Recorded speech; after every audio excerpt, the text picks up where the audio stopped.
Let me start out, this notion of the uncertainty of life and the uncertainty. We're just coming out of an incredibly uncertain financial time where everybody has been affected. So how do you manage through hard times? What are the pieces of advice that any of you might have for women who have not found the last 2 years all that easy? What kind of strengths of character or skill sets do you think women need to bring to the business table to manage through harder times?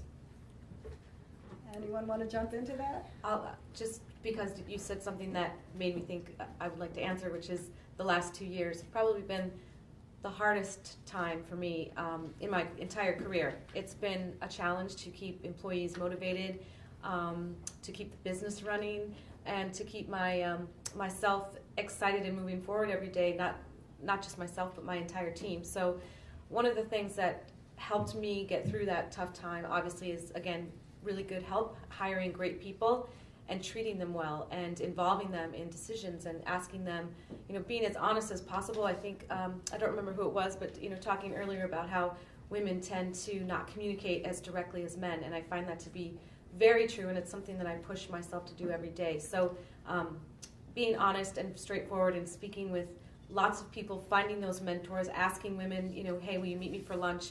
And just talking to other women about their experiences and in running a business and getting through hard times has been crucial to me for the last 2 years. So supporting each other and asking for support when you need it. Sometimes we don't do that. Thank you for sharing that.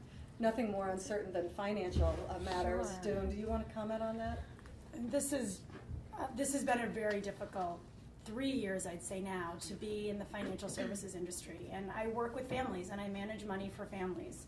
And sitting with families every day and seeing how their lives have changed by the markets and the economy, and in many cases, the financial services industry has been incredibly challenging, and it made me realize how much I wish I had a psychology degree, in that my job has become so much more about that, and it's made me think a lot, actually, about going back to school and how important psychology is in really everything that we do in our lives. But I think seconding a lot of what you're saying around being true to your values, being really honest. Sometimes the honest answer is often the hardest answer, but being really clear that you've got to be honest, looking at a family in the eyes and saying, you don't have enough. If we keep the current plan we had, you don't have enough to get through to your retirement, to meet your retirement goals. So we need to make some changes. That's not what they want to hear, but it's the honest answer, and that really needs to be communicated. And I think in the long run, that's really what helps people the most, whether it's needing to make hard decisions for a small business. Just that honesty, I think, is so important.